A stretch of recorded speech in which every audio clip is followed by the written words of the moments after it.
about the Link experience, and want to explain a little information about being targeted. And it's tough. Okay, so I'm living my life. I'm working my life into situations, but I'm really proper and present and a good, honest person. I don't take advantage.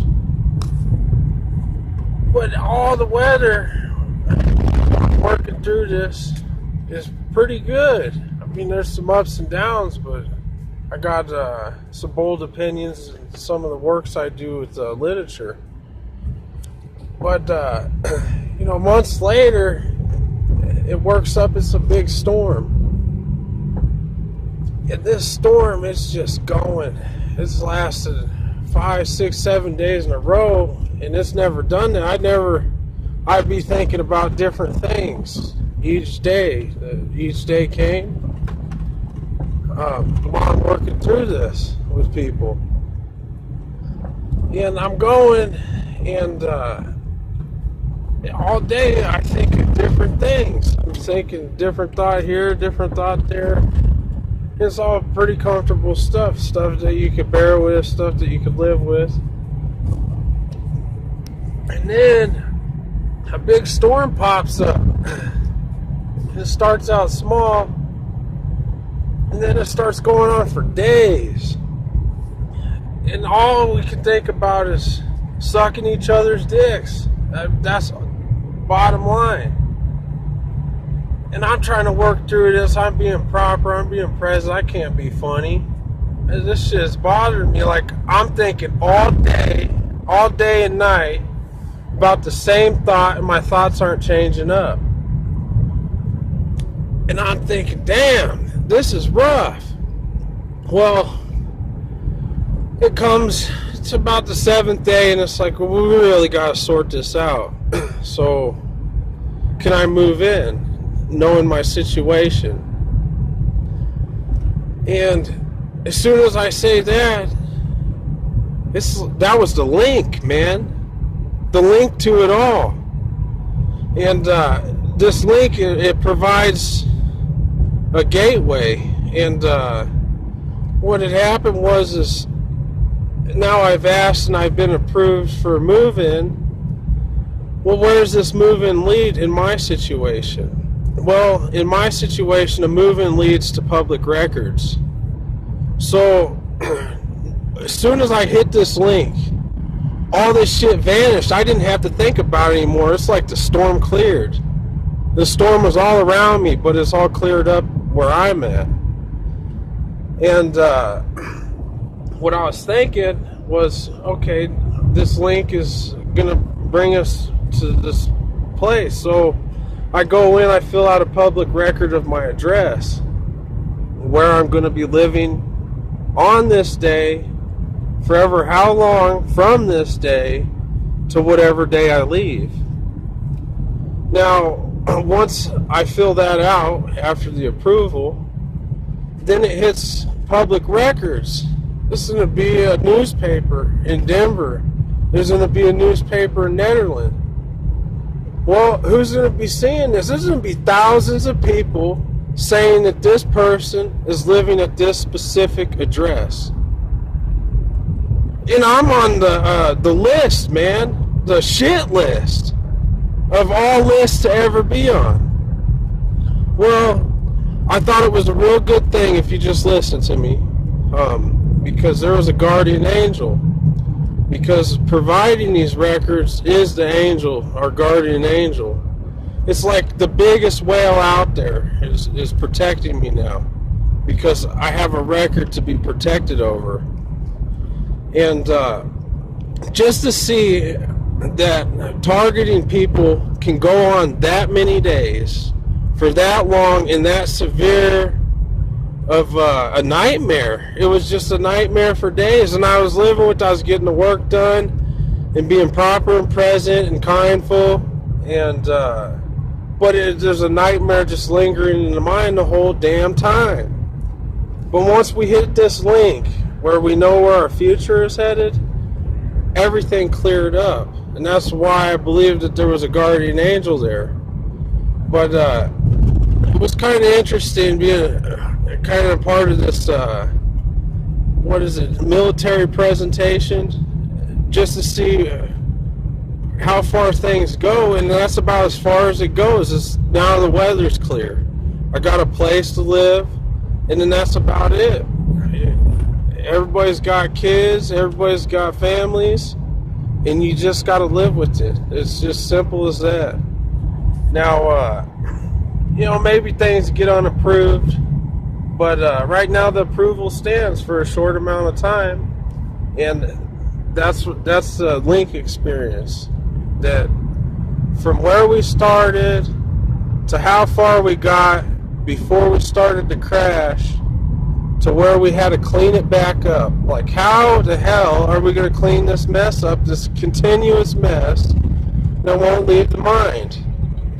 And it was that Link that cleaned it all up. And that's that guardian angel I'm talking about. It's the biggest thing out there.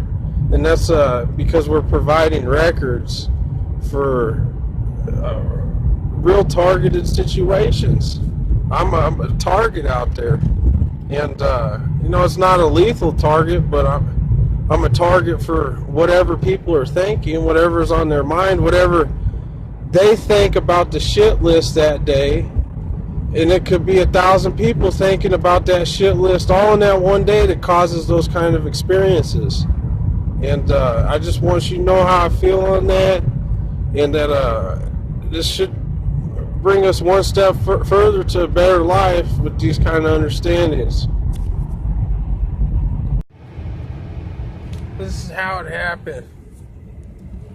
So, what was it? It was a celebration. There's no alcohol, nothing.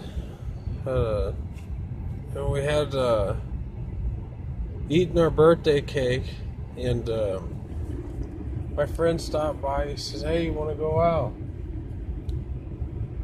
And I said, "Oh yeah, I guess birthday's over with. Let's go out."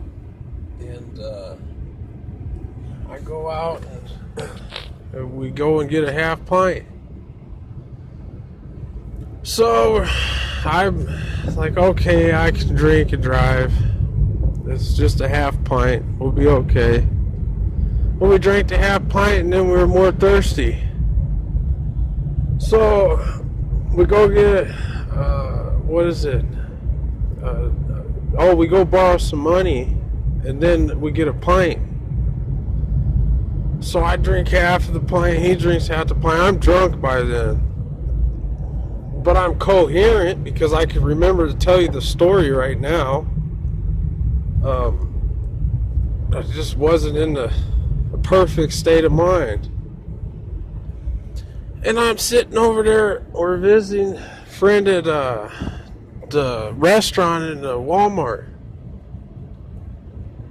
And I am from out of town. I just come back to my hometown from Colorado after about 2 years. I haven't got to visit my hometown for about 2 years. So I've known lots of people. This is my hometown. And what happened was we were sitting there, and I seen two people that, to me, I considered very good friends. And I was drunk, so I ran up. I said, "Oh my God, it's nice to see you." And I gave them both a hug at the same time. And what was it? Everything was okay. It was just like normal situation. But the way that I ran up through the cash register and then give them a hug raised concerns to the cashier. Well, I had just given them a hug, and then I had left the store. I was like, "So happy to see you. Okay, let's go with my friends." So we walk right out. Well, I go to the gas station, and this is a couple blocks down the road. I'm listening to Eminem is talking about drinking this vodka. It's like, didn't know it was going to be like, this is what it feels like. You're about to get slammed. But I'm at the gas station, and we purchase another bottle of alcohol. But we were about to go retire. We were done driving. We were going to go park the car and drink the other alcohol. Because it was about that time we couldn't drive no more. Well, while I'm getting back into the car at the gas station, the cops roll up on me and pull me over right as I was backing out. He said, "Are you drinking and driving?" And I lied. I said, "No, I'm not drinking and driving," because I thought maybe they'd let me slide. Sometimes they let you slide. And so what had happened was, oh, okay, we're going to do a field sobriety test. This is exactly how it played out.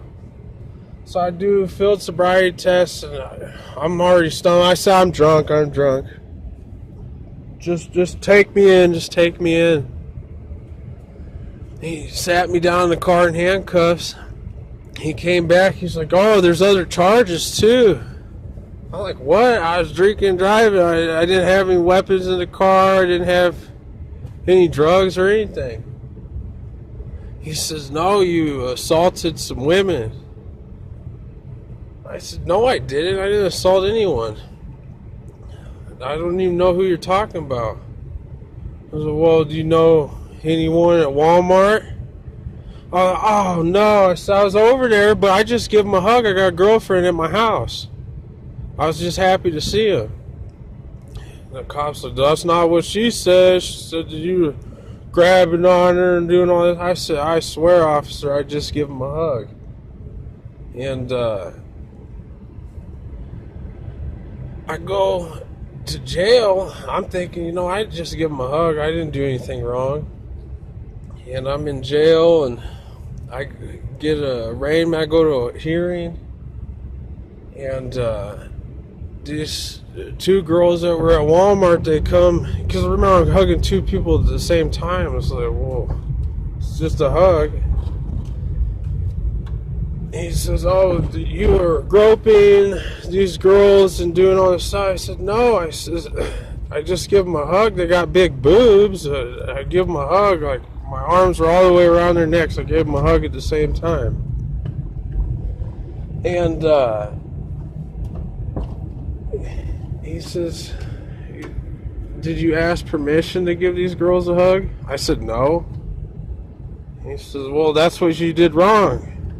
So you should have asked permission first." I said, "You're guilty. Consider this a lesson learned." So I'm going, I'm freaking out. I'm like, okay. He said, "Oh, on the way out," he said, "make sure you always ask permission before you touch anyone." And I said, okay. I was kicking and screaming by that time. I couldn't believe that this is happening to me. What kind of lesson was I supposed to learn? Well, I've been learning a lot of lessons now, to tell you the truth. But I'm still kicking. I'm still here. But, man, this kind of negatives and positives, man, like, you got to organize. You just got to understand you can't break. And that's the lesson that I learned. That you can't ever break. You can't break down. So you go through, you organize these negatives and positives, and never break down. And that's what you get.